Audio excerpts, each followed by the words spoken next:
Estamos con Juan Pablo Murra, el rector del Tecnológico de Monterrey. Julio César, muchas gracias por estar aquí en Monterrey, me da mucho gusto que nos visites. Platicábamos que es tu primera vez, pero estoy seguro que no será la última. El TEC es una institución grande, tenemos 90,000 alumnos, 30,000 alumnos de preparatoria, 52,000 alumnos de nivel licenciatura y cerca de 8,000 alumnos de posgrado. Para los estándares universitarios, una universidad como MIT tiene 10,000, por ejemplo. Pero en el contexto de México, pues somos pequeños. Yo invito a estudiar al TEC o a estudiar en el TEC 10,000 alumnos de preparatoria y 12,000 alumnos de profesional. Entonces, de aquí a que ese millón de alumnos baje lo suficiente como para que yo no tenga alumnos, creo que le falta tiempo, ¿no? Sobre todo con la falta de cobertura. Pero sí creo que es algo que a nivel macro, sistémico, sí deberíamos de estar pensando. Ahora también es complejo, ¿cómo empiezas a hablar de la crisis demográfica en las universidades cuando todavía no tienes cobertura? Entonces yo creo que arreglemos la cobertura y luego ya vemos qué hacemos con la capacidad instalada que generemos. Lo que sí también creo es que es una oportunidad para las universidades porque este concepto de me educo 4 años y después trabajo 42 y me retiro a los 65, yo creo que se terminó. Vamos a tener que estarnos reinventando de manera constante y eso implica el aprendizaje a lo largo de la vida y es una oportunidad importante para el TEC. Nosotros ahorita comentaba que tenemos 90,000 alumnos buscando un grado académico, pero al mismo tiempo tenemos 140,000 alumnos el año pasado, le llamamos aprendedores, que están tomando un curso de al menos 5 horas en el Tecnológico de Monterrey de educación a lo largo de la vida. Y eso no estamos contando los alumnos que están tomando algún MOOC, estos Massive Online Open Courses que están en Coursera o en edX. Ahí tenemos más de 250,000 alumnos que están tomando algún contenido del Tecnológico Monterrey. Entonces yo creo que las universidades nos vamos a ser más relevantes porque vamos a tener que seguir educando a lo largo de la vida. En nuestra estrategia de educación a lo largo de la vida, ahora está de moda el concepto de Silver Economy, ¿no? La economía plateada, no he escuchado el término en español, disculpen. Y la primera vez que lo escuché me dijeron, no, son de 50 para arriba y ya lo vi muy cerca, ¿no? Pero bueno, ahora nosotros definimos desde los 55 en adelante, porque creemos que es una población muy capaz, muy proactiva, con mucho talento. Y por otro lado también empiezan en algunos casos a tener tiempo y quieren construir esta segunda carrera profesional o dedicarse a temas del sector social o simplemente necesitan transformarse o incluso elementos de, perdón con los términos en inglés, pero edu-entertainment, ¿no? Educación como método de entretenimiento y aprender por el amor a aprender. Y creemos que es una población importante y queremos desarrollar contenidos tanto profesionalizantes como de personales. Arte, viajes, propósito de vida, incluso muchos quieren saber de inteligencia artificial. Entonces aprender de las tecnologías, de las implicaciones, de lo que sabe. Entonces creo que es un tema muy relevante desde el punto de vista de educación. Ahora, el invertir las pirámides poblacionales, híjole, es un tema bien complejo, es un fenómeno nuevo en la historia de la humanidad. Históricamente siempre ha habido una pirámide donde hay más jóvenes que personas mayores, es la primera vez que lo estamos enfrentando. Creo que tenemos que entender muy rápido qué va a pasar con la economía, qué va a pasar con el futuro del trabajo, qué va a pasar con la vivienda, qué va a pasar con los sistemas de cuidado, que es un tema particularmente importante desde el punto de vista de equidad de género. Tradicionalmente, no digo que sea lo correcto, pero así ha sido el cuidado de tanto de los niños como de los mayores, ha recaído en las mujeres con implicaciones sociales y de equidad muy relevantes. ¿Qué va a pasar con estas nuevas sociedades? ¿Cómo nos queremos reinventar? ¿Cómo entendemos los temas del cuidado más allá de la responsabilidad inmediata de un individuo de la familia? Pues también nos pudiera dar ahí para platicar un rato. ¿Tiene alguna relación personal o profesional o académica con Colombia? Yo he tenido el privilegio y el gusto de visitar Colombia al menos unas 6-7 veces, sobre todo por razones profesionales. Previo a mi trabajo en el TEC de Monterrey, trabajaba en una firma de consultoría que se llama McKinsey & Company y tuve la oportunidad de hacer una serie de proyectos vinculados a temas de educación. Entonces pasé algunos meses por allá en Bogotá hace aproximadamente 16 años. Y desde que llegué al Tecnológico de Monterrey, tenemos una relación muy importante con la Universidad de los Andes, junto con Uniandes y la Católica de Chile y el Tecnológico de Monterrey. Tenemos una alianza que le llamamos La Triada, que va mucho más allá de las típicas relaciones universitarias que mando alumnos y recibo alumnos. Es una alianza en donde trabajamos en diferentes temas, más de 90 proyectos, y eso nos vamos rotando cada 3 años, la cumbre de la Triada. Y justo la semana pasada, domingo, lunes y martes, estuvimos en Bogotá. Entonces, al menos cada 3 años estoy teniendo la oportunidad de visitar Colombia, además de tener muy buenos amigos colombianos que viven aquí en México y que conocí también en mis estudios universitarios. ¿Cuáles son los retos principales de las universidades en pleno siglo XXI? Yo creo que en general las universidades tenemos una gran responsabilidad hacia las sociedades y las comunidades en donde estamos presentes. Tenemos no solo la responsabilidad de educar a los jóvenes que van a construir el futuro en donde vamos a vivir todos nosotros, tenemos la oportunidad también de generar ideas, investigación, innovación, emprendimiento, que genere soluciones que también ayuden a resolver algunos de los retos que enfrentamos, y también manejar de manera directa. Somos actores sociales relevantes y tenemos proyectos de impacto social en las comunidades en donde estamos. Entonces esa es una gran responsabilidad que nos obliga a trabajar, yo les digo, a exigirnos hacerlo de la mejor manera posible. Algunos de los retos que hemos hablado, que son pues siempre reto y oportunidad, son los dos lados de la moneda, ¿no? Por un lado, las nuevas tecnologías, empezando por inteligencia artificial, pero también realidad virtual, realidad aumentada, machine learning, son manejo y gestión de datos, son retos, pero también oportunidades tanto en cómo enseñamos, qué enseñamos, para qué enseñamos, temas éticos, temas de inclusión. También creo que hay algunos retos inherentes a situaciones actuales, como el tema de las redes sociales, la falta de conexión personal, la falta a veces de sentido de propósito de los jóvenes, la calidad y cantidad de relaciones interpersonales que desarrollan durante su juventud. Entonces, si ves todos estos temas, pues es muy fácil pensar que estamos llenos de retos, pero también sí creo que las universidades estamos permítanme el término, no sé muy bien, pero en el negocio, ¿no? En el business de la esperanza. Entonces también creo que tenemos que nosotros mismos hablar de un futuro con esperanza. A mí que me da esperanza, pues cuando platico con estudiantes que creen que el mundo puede ser mejor, que se hacen responsables por la calidad del mundo que quieren, que cuestionan, se me hace un tema fundamental. Entonces retos hay muchos, pero creo que lo iremos viendo en las próximas décadas. Si hacemos bien las cosas, el futuro va a ser mejor para todos. Alguna vez Bill Gates dijo que le sugería a Microsoft que no necesariamente se fijara en los créditos académicos de los aspirantes a trabajar allí, sino en otras cosas. ¿Usted considera, rector, que el rol mismo de las universidades está en jaque en este momento? A ver, yo creo que las universidades nos tenemos que transformar.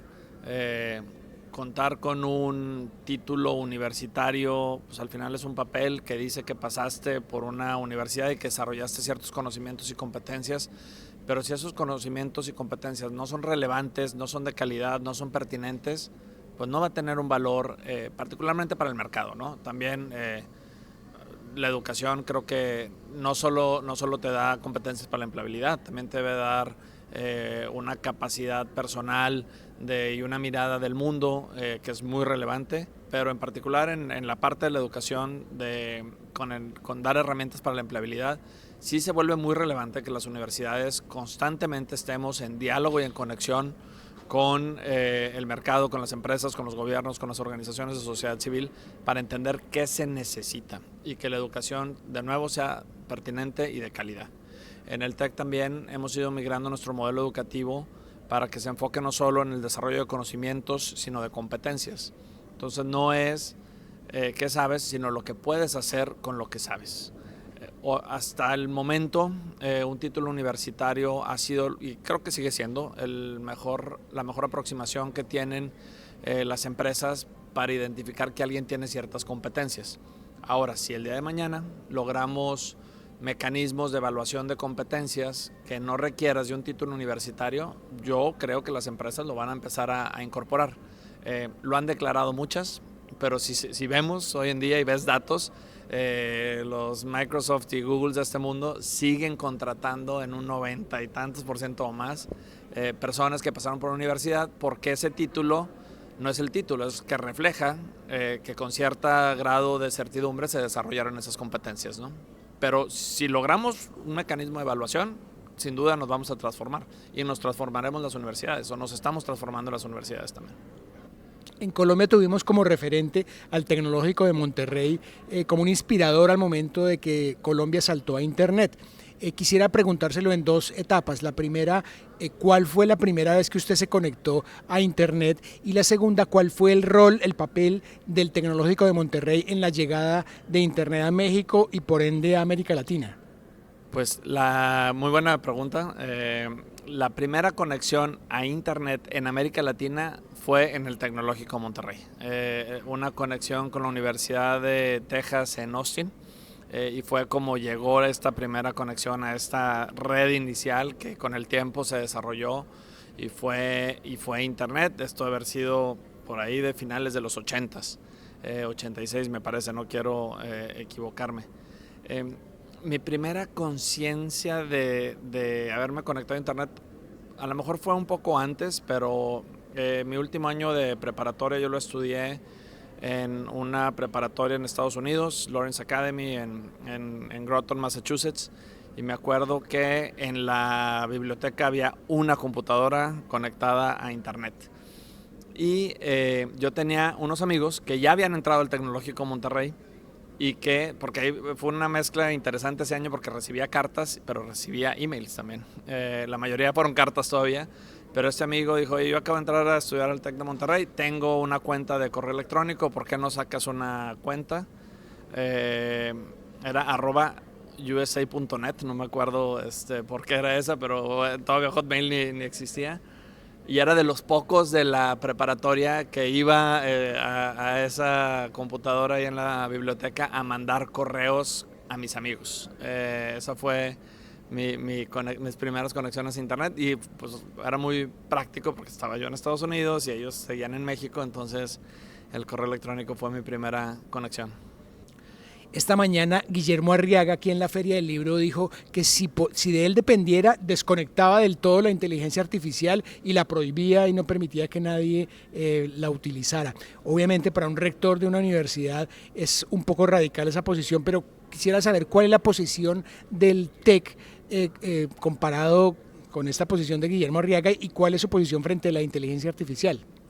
Entiendo de dónde puede venir una postura como esas, ¿no? Es una tecnología muy poderosa, que entendemos todavía poco incluso de cómo funciona, en donde nos podemos imaginar escenarios catastróficos, ¿no? De autorreplicación y de salirse de control.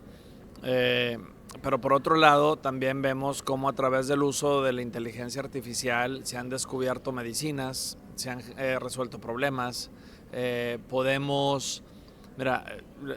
Tenemos un Instituto para el Futuro de la Educación en el TEC de Monterrey, enfocado en la educación superior, el futuro de las universidades y el aprendizaje a lo largo de la vida. Y la educación, me gusta a mí mucho una manera de pensar, de estructurar los retos y las oportunidades que hay en la educación. Tenemos retos de cobertura.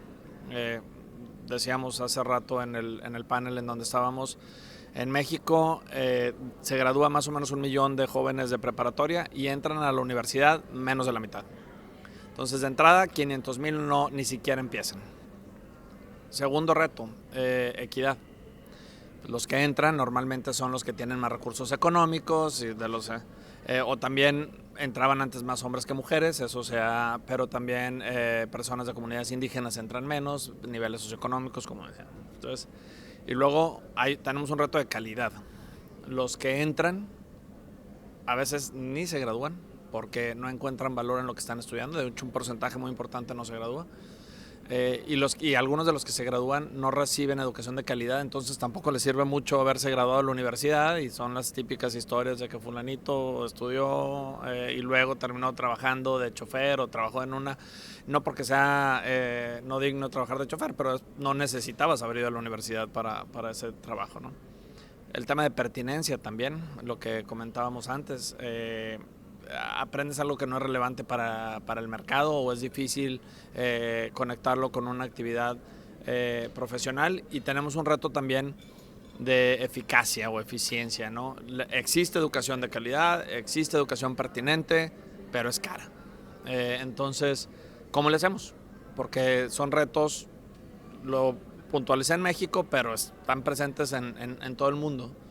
Entonces se me hace hasta de alguna manera complejo, y no sé si decirlo hasta injusto, decir, oye, no utilicemos una tecnología que nos puede ayudar a resolver algunos de estos retos. Entonces, imagínate si podemos utilizar de manera correcta tecnologías de información potenciadas por inteligencia artificial para llevar educación a quien no la tiene, para que la educación sea de mejor calidad. Con inteligencia artificial puedes ya hoy personalizar la educación, puedes dar mejor retroalimentación a los estudiantes. Entonces, si tenemos esa herramienta, ¿por qué no usarla? Oye, que sería mejor que todos tuvieran oportunidad de estudiar en una universidad como la UNAM o Uniandes o el TEC de Monterrey, con un profesor presencial, teniendo un diálogo profundo en persona, de manera sincrónica, que no sería maravilloso, pero la realidad es que no nos va a dar. Entonces creo que la inteligencia artificial, incluso en el tema nada más de educación, pues tiene un potencial increíble. Oye, ¿cómo lo utilizamos para temas audiovisuales, escribir guiones, escribir libros? Bueno, ahí se los dejo a que cada quien, pero más bien creo que es un tema más de, no es si debería existir o no, existe, entonces cómo lo utilizamos de mejor manera. Y yo sí creo que algunos controles esenciales básicos sí deberíamos de estar discutiendo como humanidad.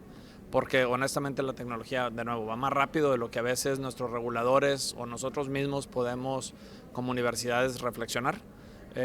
Y eso sí asusta, pero pues creo que más bien lo que tendremos que hacer es tratar de ir adelante de la manera de lo posible, ¿no?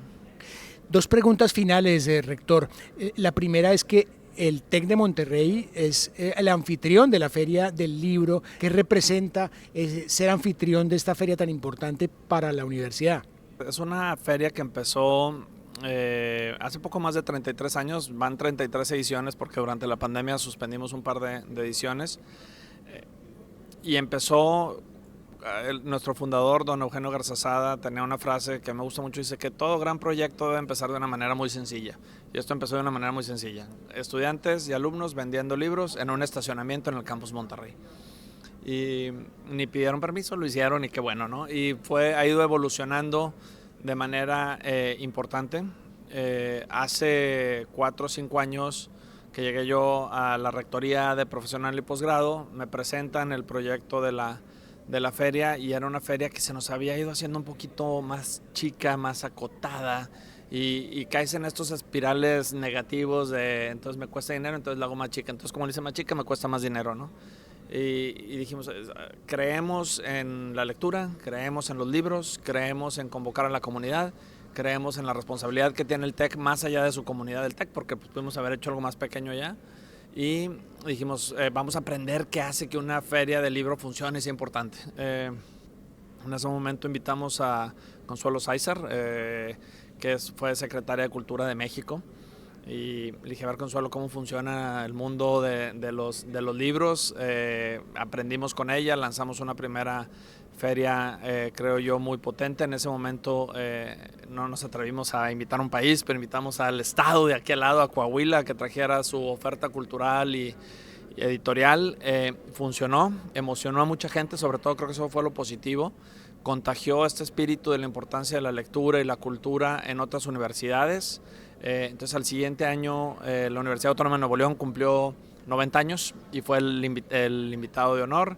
El año pasado la Universidad Autónoma Metropolitana, otra universidad pública de la Ciudad de México, cumplió 60 años, pero traíamos el gusanito de invitar a un país.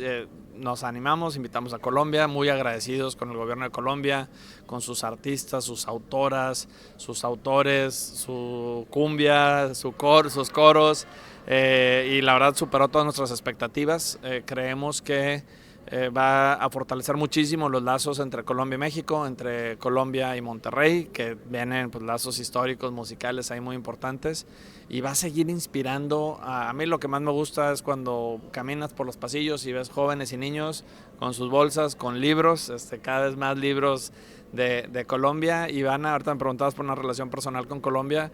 Pues también, de alguna manera, yo siento que conozco Colombia por García Márquez y por ahora Laura Restrepo, y ahora que tuve la oportunidad de estar en Cartagena y caminar un poco ahí los espacios de García Márquez, pues es increíble lo que un libro te puede ayudar a conectar y sobre todo en América Latina, ¿no? Nuestra patria grande y sentirnos parte de algo más grande que nuestros países, creo que es algo que nos inspira a mí y a toda la comunidad del TEC. Veo que tiene usted un conocimiento muy grande del sector académico en Colombia y tiene además permanente comunicación con esas universidades. ¿Cómo ve usted el sector académico colombiano desde afuera? ¿Cómo cree que se relaciona con México? Fíjate que hemos aprendido mucho de Colombia. Desde que estaba yo trabajando en McKinsey, pero más en el TEC de Monterrey, yo celebraba mucho que en Colombia se enfocaban y hablaban de la importancia de la calidad académica, y tenían en ese momento, no sé si exista todavía, una agrupación que incluía a universidades tanto públicas como privadas de alta calidad, algo que en México no hemos logrado. En México hay una federación de instituciones privadas, hay una asociación de universidades públicas y hay una más grande pero más masiva, y ahí entra un poco de todo, pero mi sueño sería decir, oye, porque creo que hay universidades públicas y privadas en México muy buenas. Es decir, estas 20 universidades realmente están comprometidas y son capaces de ofrecer una educación de calidad y pertinente, y colaborar entre las universidades públicas y privadas, ¿no? Hubo programas de becas en Colombia. El programa Serpi lo paga, nos inspiró en el TEC de Monterrey. Nuestro principal programa de becas se llama Líderes del Mañana, y lo aprendimos de ese programa. Una reflexión de decir, oye, quisiéramos que todos los jóvenes vayan a la universidad, pero mientras logramos eso, que los jóvenes altamente talentosos y que hoy no tienen recursos puedan ir a las mejores universidades, y nosotros, bueno, pues conseguimos un fondo, hemos generado un movimiento de filantropía, es la principal causa para la que recibimos fondos de donativos en el TEC. Le abrimos la puerta a 200 jóvenes al año, entonces tenemos una población de cerca de 1,000 alumnos estudiando hoy. Ya se graduaron más de 1,300 que tuvieron una beca del 100% y apoyos de otras maneras para estudiar en el Tecnológico de Monterrey, y eso nos inspiramos en Colombia. Entonces espero yo sé que hay retos en todos los países, pero tenemos que aprender a ponernos de acuerdo. Creo que no importa en qué partido político, espectro del pensamiento estés, creo que todos estamos de acuerdo que la educación es importante, que la educación de los niños y los jóvenes es fundamental, y que las universidades jugamos un rol relevante, ¿no? Entonces, si tenemos consenso de eso como sociedad, creo que vamos a salir adelante. Si le gusta la cultura, apóyela suscribiéndose a los canales de 4 de Julio. En YouTube, TikTok, Twitter e Instagram, siga la cuenta @julgus con Z. En LinkedIn y Facebook, Julio César Guzmán, y en Substack 4 de Julio.